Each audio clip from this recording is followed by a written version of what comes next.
যে সকল ছেলেরা বাবা মাকে বৃদ্ধাশ্রমে পাঠিয়েছ বউর কথা শুনে তাদের কি হবে, তাদের জন্য এই ভিডিওটা। পশ্চিমবঙ্গে এসআইআর চালু হওয়ার পর থেকে এই কদিন ধরে একটা জিনিস দেখছি, যেসব ছেলেরা বউর কথা শুনে বাবা মাকে খেতে না দিয়ে ঘাড় ধাক্কা দিয়ে ঘর থেকে বের করে বৃদ্ধাশ্রমে পাঠিয়েছে, তারা দেখছি 2002 সালে তার বাবা মায়ের ভোটার লিস্ট খুঁজছে। সেই বাবা মাকে তারা যে বাড়িতে না খেতে দিয়ে বৃদ্ধাশ্রমে পাঠিয়েছিল, সেই বাবা মার পরিচয় তারা খুঁজে বেড়াচ্ছে।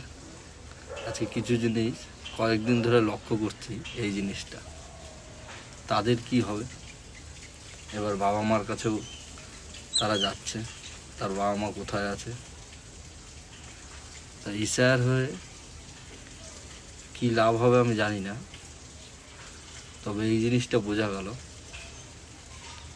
যে তোমাকে যারা জন্ম দিয়েছে তার উপরে আর কিছু নেই। তাই যারা এই জিনিসগুলো করছো তারা এটা দিয়ে শিক্ষা হয়ে যাও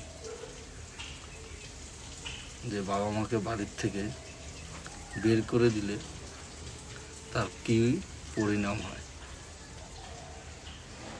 যদি ভিডিওটা ভালো লাগে তাহলে লাইক কমেন্ট করে শেয়ার করে দিও। ধন্যবাদ।